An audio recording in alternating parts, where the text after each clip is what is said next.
Salam sejahtera saudara-saudara sekalian yang kami kasih dalam Tuhan Yesus Kristus, seluruh anggota jemaat dan simpatisan GKI Taman Cibunut Bandung, serta semua saudara seiman yang mengikuti acara pemahaman Alkitab pada saat ini. Tema pemahaman Alkitab hari Rabu tanggal 19 Januari 2022 adalah hidup dalam kasih setia Tuhan. Marilah kita awali dengan menyanyi dari PKJ, pelengkap hidup jemaat nomor 14, menyanyikan kasih setia Tuhan.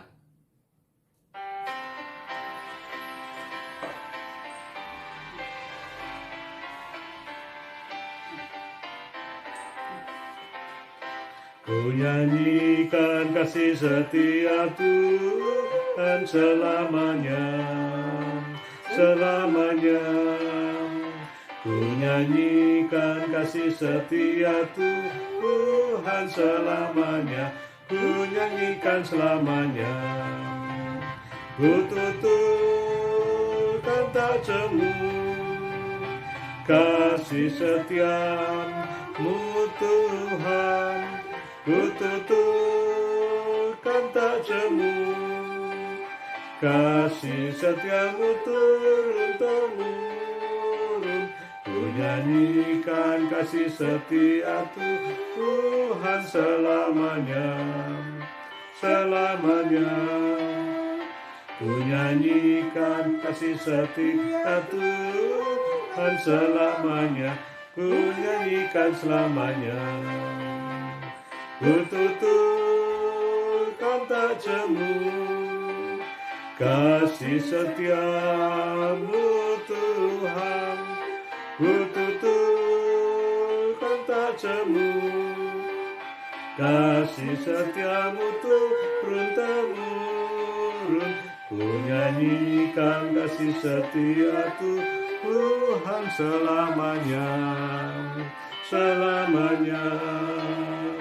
Ku nyanyikan kasih setia Tuhan selamanya, ku nyanyikan selamanya. Marilah saudara sekalian kita bersama berdoa, mohon pimpinan Tuhan dalam pemahaman Alkitab saat ini. Mari kita berdoa. Ya Tuhan, Bapa kami dalam surga, kami sungguh bersyukur kepadamu atas segala kasih setia Tuhan dalam kehidupan kami semuanya. Kami bisa seperti sekarang ini bukan karena kekuatan kami, bukan karena kepandaian kami, tetapi karena kasih Tuhan. Kami bersyukur saat ini boleh berjumpa kembali dalam acara pemahaman Alkitab Jemaat GKI Taman Cibunut Bandung. Kami hendak membaca, memahami, dan merenungkannya. Berkatilah kami ya Tuhan, sehingga kami boleh memahami firman Tuhan dengan baik dan benar, dan boleh kami wujudkan dalam kehidupan kami semuanya. Dalam nama Tuhan Yesus, kami telah berdoa. Amin. Saudara sekalian yang menjadi nas PA kita, diambilkan dari Mazmur 36, ayat 6 sampai 11. Mazmur 36, ayat 6 sampai 11, yaitu mengenai kasih setia Tuhan. Demikian firman Tuhan. Ya Tuhan, kasih-Mu sampai ke langit, setiamu sampai ke awan. Keadilan-Mu adalah seperti gunung-gunung Allah, hukum-Mu bagaikan samudra raya yang hebat. Manusia dan hewan Kau selamatkan, ya Tuhan. Betapa berharganya kasih setiamu, ya Allah. Anak-anak manusia berlindung dalam naungan sayap-Mu. Mereka mengenyangkan dirinya dengan lemak di rumah-Mu. Engkau memberi mereka minum dari sungai kesenangan-Mu. Sebab padamu ada sumber hayat, di dalam terang-Mu kami melihat terang. Lanjutkanlah kasih setiamu bagi orang yang mengenal Engkau, dan keadilan-Mu bagi orang yang tulus hati. Saudara sekalian yang kami kasih dalam Tuhan Yesus Kristus, Mazmur 36 ayat 6 sampai dengan 11 adalah mengenai kasih setia Tuhan dan bagaimana orang hidup dalam kasih setia Tuhan. Maka dalam PA kali ini ada dua hal yang akan kita bahas. Yang pertama itu apa itu kasih setia Tuhan. Dan yang kedua, bagaimana kita hidup dalam kasih setia Tuhan itu. Saudara sekalian, pernahkah saudara dalam hidup ini merasa tidak nyaman? Misalnya di tempat pekerjaan, nggak nyaman. Karena sepertinya teman-teman itu nggak suka dengan kita. Seperti kita saingan mereka. Mereka sepertinya mencari-cari kesalahan. Membuat rencana-rencana yang tidak baik.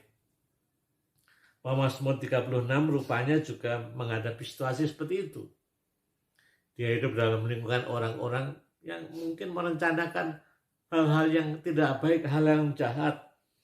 Itu bisa kita baca pada ayat yang kelima, dikatakan demikian. Kejahatan dirancangkannya di tempat tidurnya. Ia menempatkan dirinya di jalan yang tidak baik. Apa yang jahat tidak ditolaknya. Itulah gambaran orang yang jahat, bahkan di tempat tidur pun merancangkan kejahatan. Coba saudara sekalian, kalau saudara sedang tidur atau mau tidur di tempat tidur, apa yang saudara pikirkan, apa yang saudara rencanakan. Kiranya kita memikirkan dan merencanakan hal-hal yang baik, yang indah, bukan kejahatan-kejahatan yang tentu Tuhan tidak inginkan. Lalu di dalam ayat 12 juga sama. Di sana dikatakan, janganlah kiranya kaki orang-orang congkak menginjak aku, dan tangan orang fasik mengusir aku. Tentu ini kiasan, maksudnya adalah orang congkak ini menekan, ya, menekan keras si pemazmur ini. Sehingga kehidupannya tidak bebas, bahkan ingin mengusir supaya pergi. Terus dalam lingkungan yang tidak nyaman seperti itu, bagaimana sikap pemazmur menghadapinya? Apakah pemazmur lalu ingin segera membalas dendam, ya, ingin segera menghabisi mereka, atau ingin melawan mereka? Ternyata tidak. Pemazmur justru mau mengandalkan Tuhan. Mau mengandalkan Tuhan yang bagaimana? Mengandalkan Tuhan yang terus mengasihinya. Dengan kata lain, mengandalkan kasih setia Tuhan. Inilah hal yang baik dari kehidupan pemazmur. Bagaimana kita saat menghadapi tekanan, hal-hal yang tidak nyaman dalam hidup ini. Apakah kita ingin membalas dendam? Apakah kita ingin memusuhi mereka, mendoakan supaya mereka kena musibah dan seterusnya? Tentu Tuhan tidak inginkan. Tuhan ingin supaya kita seperti pemazmur, bagaimana kita bersandar mengandalkan kasih setia Tuhan. Itulah membuat kita tetap kuat dan tabah menjalani hidup dengan segala macam masalah dan tekanan ini. Lalu kasih setia Tuhan itu apa? Ya. Di dalam ayat yang ke-6 dikatakan dengan ringkas, ya Tuhan, kasih-Mu sampai ke langit, setiamu sampai ke awan. Satu ayat ada dua anak kalimat, ya, ada dua baris. Dan biasanya dua baris ini bisa saling berlawanan, tapi ini paralel, ya, atau maknanya sama. Ya, maknanya sama, saling menguatkan. Ya. Dikatakan, ya Tuhan, kasih-Mu sampai ke langit. Kasih Tuhan, atau juga diterjemahkan dengan kasih setia Tuhan. Bahasa Ibraninya kesed. Seringkali diterjemahkan dengan kasih setia Tuhan, kemurahan Tuhan, kebaikan Tuhan, kesetiaan Tuhan. Itu sinonim, ya. Dikatakan sinonim atau paralel dengan setiamu sampai ke awan. Setia Tuhan, Ibrani emunah, artinya itu kesetiaan yang terus menerus, yang tidak sesekali, yang terus menerus, di mana Tuhan mengasihi. Jadi kasih setia Tuhan artinya adalah kasih Tuhan yang membuka dirinya agar orang-orang mau datang kepadanya, bersekutu dengannya. Kasih setia Tuhan ini begitu amat mendalam sekali. Satu istilah keset tapi terjemah dengan kasih setia, dua kata dalam bahasa Indonesia. Artinya Tuhan mengasihi umatnya dengan kesetiaannya. Dan kesetiaan Tuhan diwujudkan karena mengasihinya, mengasihi umatnya. Mungkin bisa kita bayangkan seperti relasi suami dan istri. Relasi suami istri yang saling mengasihi, mencintai. Suami mencintai, mengasihi istrinya. Dengan diwujudkan bagaimana? Dengan diwujudkan dengan kesetiaannya kepada istri. Tidak menyeleweng dan seterusnya. Kesetiaan itu diwujudkan kenapa? Karena kasihnya bukan karena paksaan. Dan juga istri dan suami ya, mengasihi suaminya dengan sepenuh hati, setia dengan sungguh-sungguh. Dan kesetiaan itu diwujudkan bukan karena dipaksa atau tertekan, tapi karena kasihnya. Jadi kasih setia Tuhan. Nah, dua istilah yang saling melengkapi, ya, yang menunjukkan bagaimana kasih Tuhan begitu mendalam kepada umatnya. Kadang-kala tak terbayangkan. Saudara sekalian, Mazmur 103 ayat 8-13 menjelaskan kasih setia Tuhan itu kayak apa dengan lebih agak konkret. Ya. Nah, sekarang saya mengajak saudara membuka Mazmur 103 ayat 8 sampai dengan ayat 13. Kita buka Alkitab kita. Mazmur 103 ayat 8 sampai 13 mengenai kasih setia Tuhan. Saya bacakan Mazmur 103 ayat 8 sampai 13. Tuhan adalah penyayang dan pengasih, panjang sabar dan berlimpah kasih setia. Tidak selalu ia menuntut dan tidak untuk selama-lamanya ia mendendam. Tidak dilakukannya kepada kita setimpal dengan dosa kita, dan tidak dibalasnya kepada kita setimpal dengan kesalahan kita. Tetapi setinggi langit di atas bumi, demikian besarnya kasih setianya atas orang-orang yang takut akan Dia. Sejauh timur dari barat, demikian dijauhkannya daripada kita pelanggaran kita. Seperti Bapa sayang kepada anak-anaknya, demikian Tuhan sayang kepada orang-orang yang takut akan Dia. Gambaran kasih setia Tuhan yang begitu indah dan konkret, pemazmur menjelaskannya. Kasih setia Tuhan diwujudkan dengan kasihnya, sayangnya, dikatakan penyayang dan mengasihi, juga panjang sabarnya. Jadi kasih setia Tuhan itu ya Tuhan mengasihi, Tuhan menyayangi, Tuhan mencintai, dan Tuhan panjang sabar karena kasihnya itu. Lalu dijelaskan lebih konkret lagi, saudara sekalian, pada ayat 9 dan 10. Bagaimana kasih Tuhan itu ya diwujudkan. Bagaimana kasih sayang Tuhan, kesetiaan Tuhan, dan kesabaran Tuhan itu diwujudkan. Ayat 9 dan 10, ayat 9 terlebih dahulu. Tidak selalu ia menuntut, dan tidak untuk selama-lamanya ia mendendam.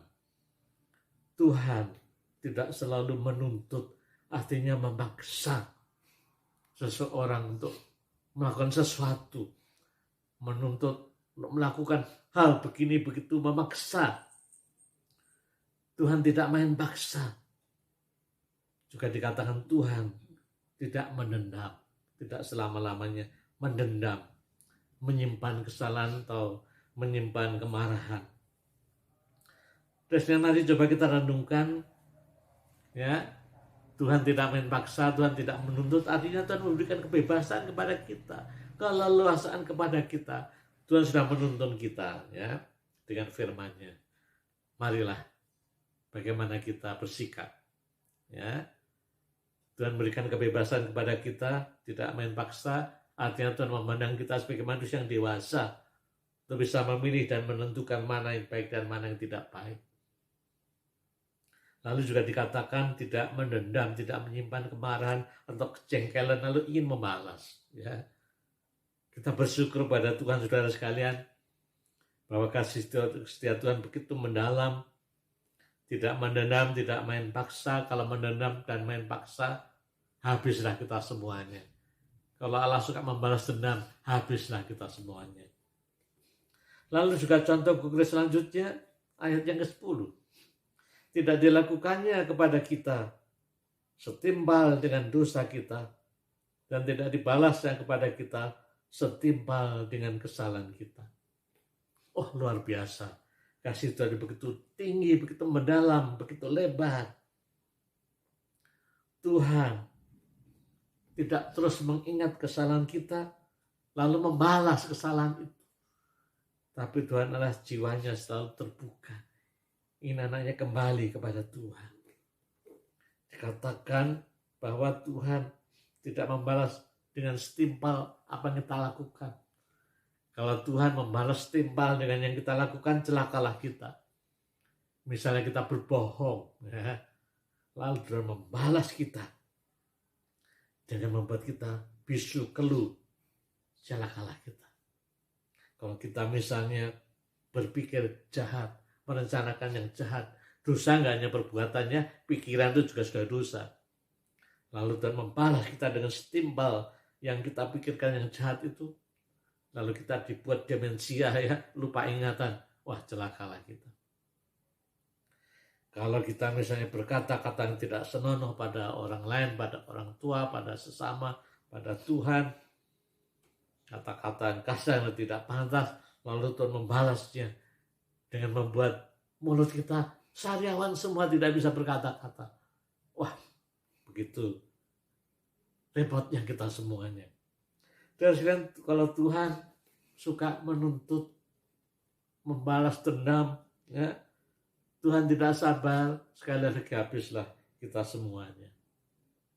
Tapi syukurlah kasih setia Tuhan tidak seperti itu. Kasih setia Tuhan tetap memberikan kesempatan supaya manusia kembali kepadanya. Kasih setia Tuhan adalah kasih Tuhan yang sabar, yang selalu menanti anak-anaknya kembali datang kepadanya.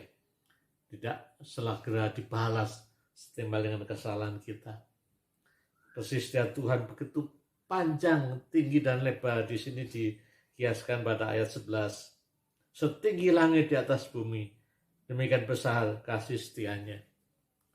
Begitu tinggi, begitu mendalam. Seperti juga dalam Mazmur dikatakan, kasihmu sampai ke langit, setiamu sampai ke awan. Artinya tak terbatas, ya. Karena tak terbatas kasih Tuhan seringkali juga tak terselami oleh kita. Kita seringkali sulit membayangkan bagaimana Allah begitu panjang sabar dan terus mengasihi kita. Orang begitu berdosa masih diberikan kesempatan oleh Tuhan. Seringkali kita tidak habis pikir. Gambaran kasih setia Tuhan yang luar biasa dalam Mazmur tadi pada ayat berikutnya, ayat yang ke-13, ya, Mazmur 103 ayat 13, seperti Bapa, ya, saya bacakan ayat 13. Seperti Bapa sayang kepada anak-anaknya, demikian Tuhan sayang kepada orang-orang yang takut akan Dia. Jadi kasih setia Tuhan yang menyayangi, mengasihi, yang panjang sabar itu dikiaskan seperti Bapa yang menyayangi anak-anaknya. Dan hal ini digambarkan dengan sangat indah dan menyentuh sekali oleh Tuhan Yesus melalui perumpamaan anak yang hilang, Lukas 15. Kita tentu ingat ceritanya. Dan satu keluarga punya anak sulung dan anak bungsu. Dan anak bungsu ini suatu ketika minta warisan orang tuanya. Setelah mendapatkan warisan, lalu pergi ke luar negeri. Berfoya-foya dengan uang yang banyak. Dengan teman-temannya menghabiskan uangnya itu, menyenangkan hawa nafsunya dan seterusnya. Waktu uangnya banyak, temannya banyak. Tapi lama-lama kan uang habis. Dia kehabisan uang, nggak punya uang lagi. Teman-temannya meninggalkan dia karena nggak ada uang lagi. Sampailah pada titik terendah si bungsu ini, sampai pekerja, sampai menjadi semacam yang ngurus babi, bahkan dia ingin makan makanan babi itu. Di saat yang titik terendah itulah dia ingat orang tuanya, bapaknya di rumah yang cukup mampu, yang mempekerjakan karyawan. Lalu dia dengan tekad yang kuat ingin balik, sama menjadi hamba bapak sajalah, sudah cukup, hamba yang bekerja. Lalu dengan semangat dan tekad dia, ya akhirnya pulang ke orang tuanya. Pada saat pulang itulah dari jauh ayahnya melihat terjadilah satu percobaan yang sungguh mengesankan dan mengharukan. Ditulis dalam Lukas 15 ayat 18 sampai 20. Saya bacakan demikian.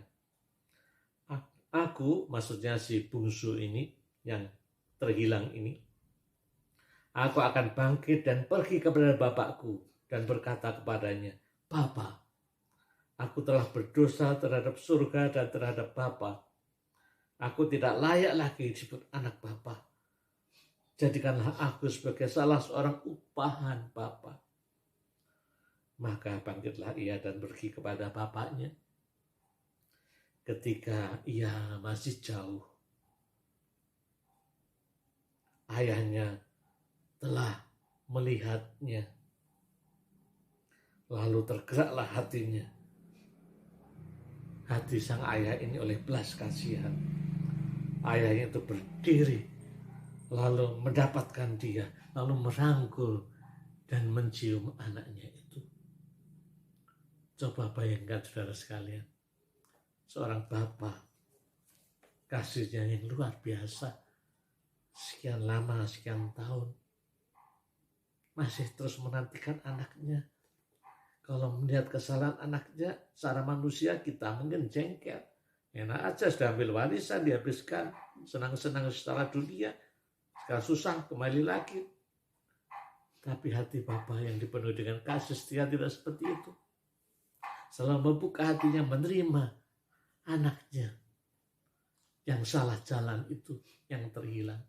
Dan pada saat kembali, ayahnya begitu bersuka cita. Ayahnya segera mendapatkannya, merangkul dan menciumnya, lalu mengadakan pesta dan seterusnya, ceritanya menarik sekali.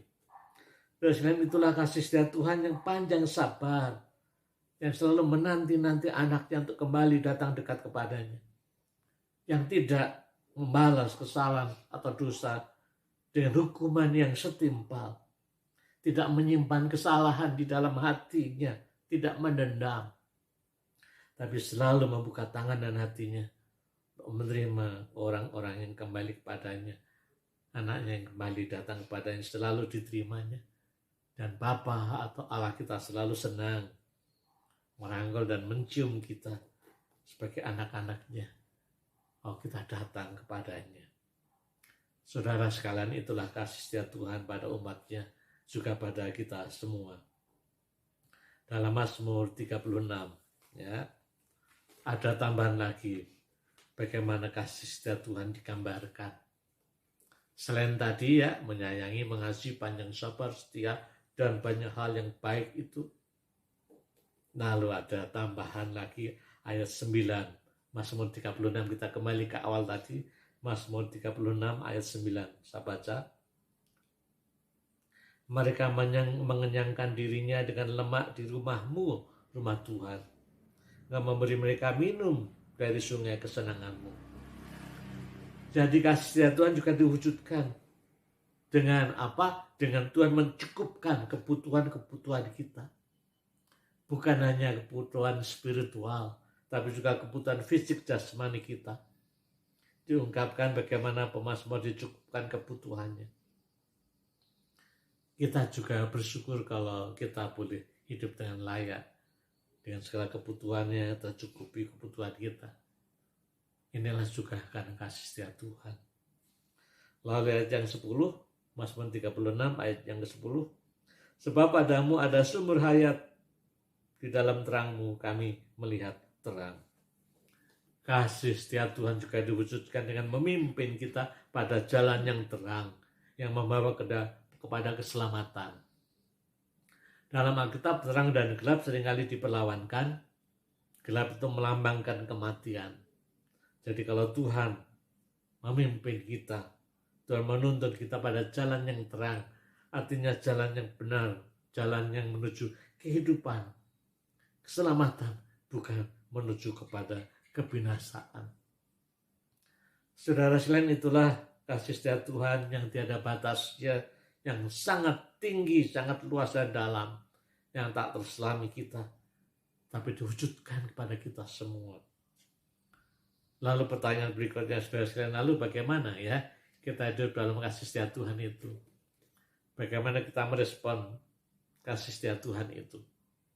Seperti tema kita, bagaimana kita hidup dalam kasih setia Tuhan. Tentu kita hidup dalam kasih setia Tuhan artinya kita mau datang dekat kepada Tuhan. Hidup dalam kasih setia Tuhan artinya kita hidup dalam kedekatan kita dengan Tuhan. Dalam kedekatan dengan Tuhan itulah kita bisa mengalami dan merasakan kasih setia Tuhan. Jadi hidup dalam kasih setia Tuhan itu artinya kita mengalami, merasakan bagaimana Tuhan benar-benar mengasihi dan setia kepada kita. Kita alami, kita rasakan. Jadi hidup dalam kasih setia Tuhan tidak hanya cukup kita mengerti, kita pahami secara teori. Seperti kita mendengarkan firman, tapi kita harus mengalaminya. Suatu pengalaman spiritual rohani kita. Bagaimana benar Tuhan mengasihi kita. Seperti sekali lagi kita kiaskan dalam relasi suami, istri atau anak-anak kita. Kalau antara suami, istri, dan anak-anak hubungannya dekat sekali. Tidak hanya secara fisik tapi juga secara batin, ya, suka komunikasi. Mungkin fisik jauh, mungkin berjauhan, tapi suka berkomunikasi, suka berelasi.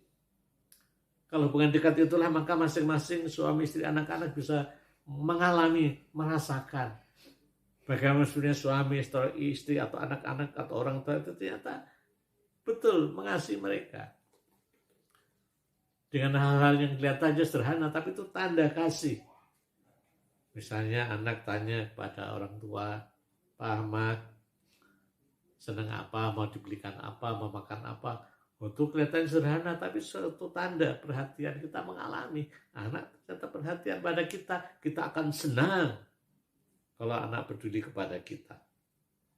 Suatu saat suami atau istri atau anak orang tua ya memberikan hadiah kepada kita, ternyata hadiahnya itu pas, sesuai dengan yang kita butuhkan. Luar biasa, ya. Kita mengalami nyata kasih orang tua, anak atau kasih suami istri yang memberikan hal yang tepat yang kita butuhkan. Dan karena itulah kasih atau cinta harus membuat kita punya pengalaman, ya, yang bisa kita rasakan dan juga kasih setia Tuhan. Harus kita alami, kita rasakan. Karena tidak cukup hanya kita mengerti, tapi bagaimana kita mengalami. Itu yang pertama, ya. Hidup dalam kasih setia Tuhan, itu kalau kita mau hidup dekat kepada Tuhan dan mengalami, ya, mengalami dan merasakan kasih dan setia Tuhan dalam kehidupan kita secara nyata, ya. Misalnya bagaimana Tuhan memberikan kecukupan kepada kita, kesehatan kepada kita, anak-anak keluarga yang relatif hidup baik, benar, kesehatan yang cukup dan seterusnya. Kita merasakan pada saat ada kebutuhan-kebutuhan tertentu Tuhan memberikan pada waktu yang tepat. Mungkin juga kita berdoa tapi tidak dikabulkan, tapi dengan cara lain Tuhan mengabulkannya. Kita merasakan pengalaman-pengalaman itu, ya, mengalami. Lalu yang kedua, hidup dalam kasih setia Tuhan itu artinya kita mau berserah, pasrah kepada Tuhan. Kalau Tuhan sudah demikian mengasihi dan setia kepada kita, apapun kondisi kita, apalagi yang kita khawatirkan, yang kita takutkan, kita belajar pasrah kepada Tuhan. Sehingga kita ada rasa cemas, takut dan khawatir, itu tidak menguasai diri kita. Sebagai contoh misalnya terhadap anak kita, keluarga kita, suami istri kita mungkin terlalu khawatir, mereka bekerja jauh, banyak pergumulan dan seterusnya.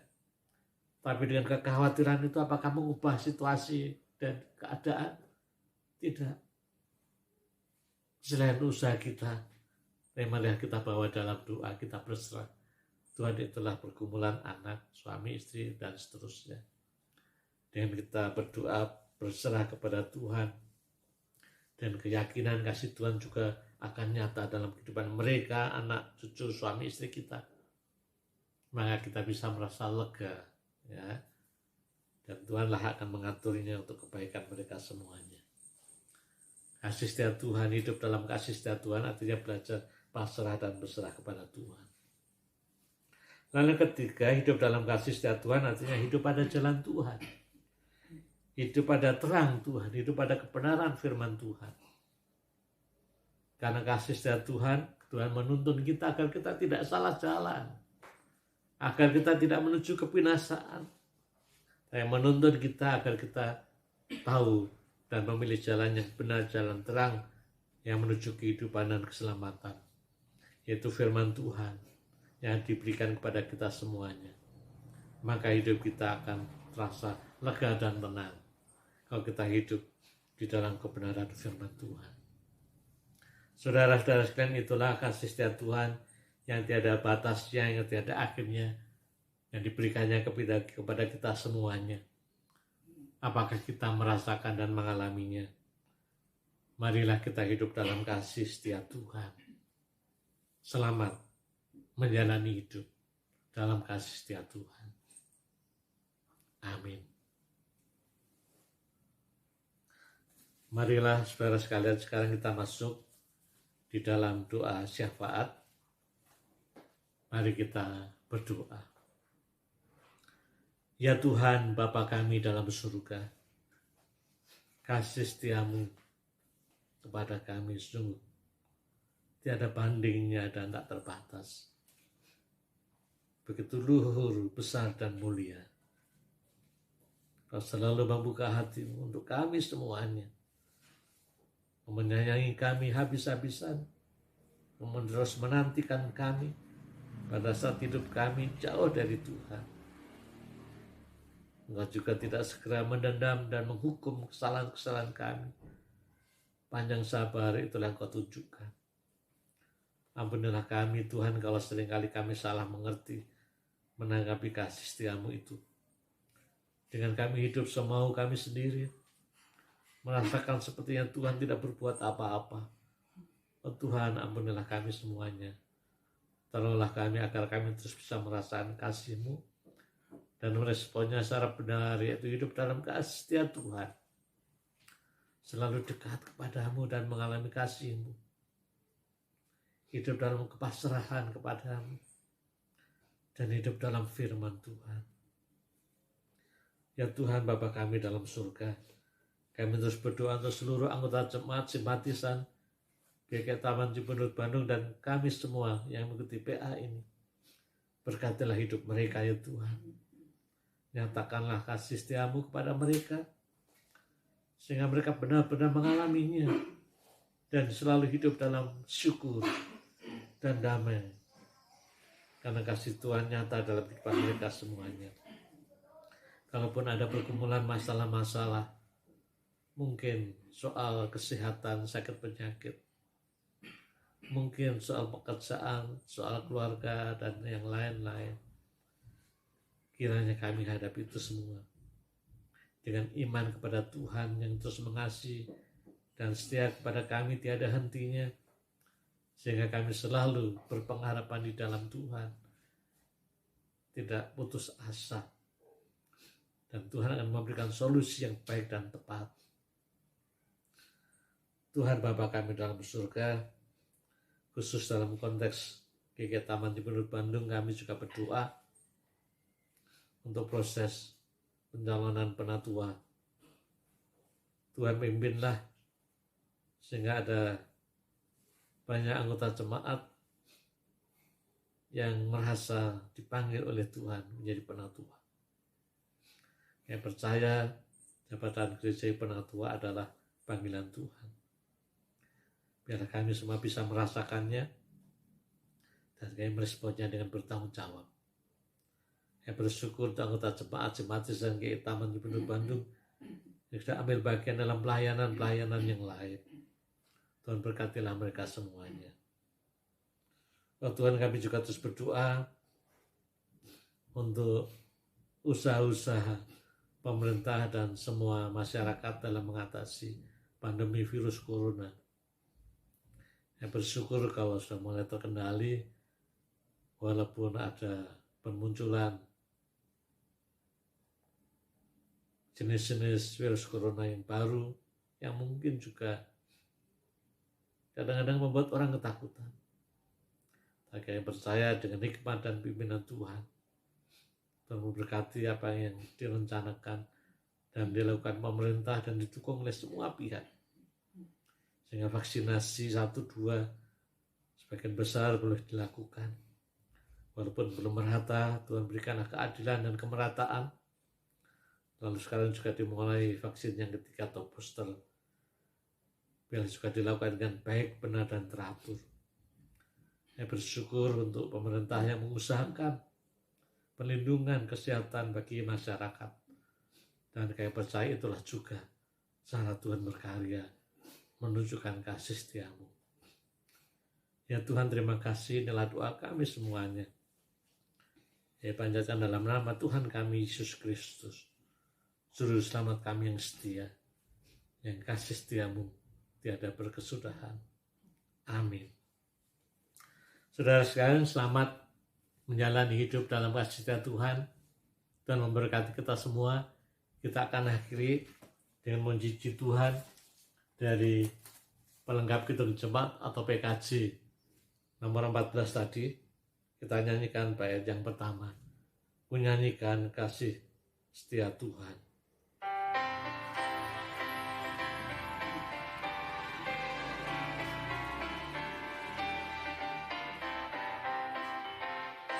Ku nyanyikan kasih setia Tuhan selamanya, selamanya.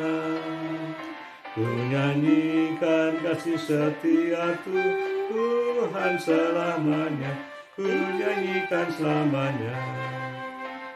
Ku tuturkan tak jemu kasih setiamu Tuhan. Ku tuturkan tak jemu kasih setiamu turun-temurun. Ku nyanyikan kasih setia Tuhan selamanya, selamanya. Ku nyanyikan kasih setia Tuhan selamanya, ku nyanyikan selamanya.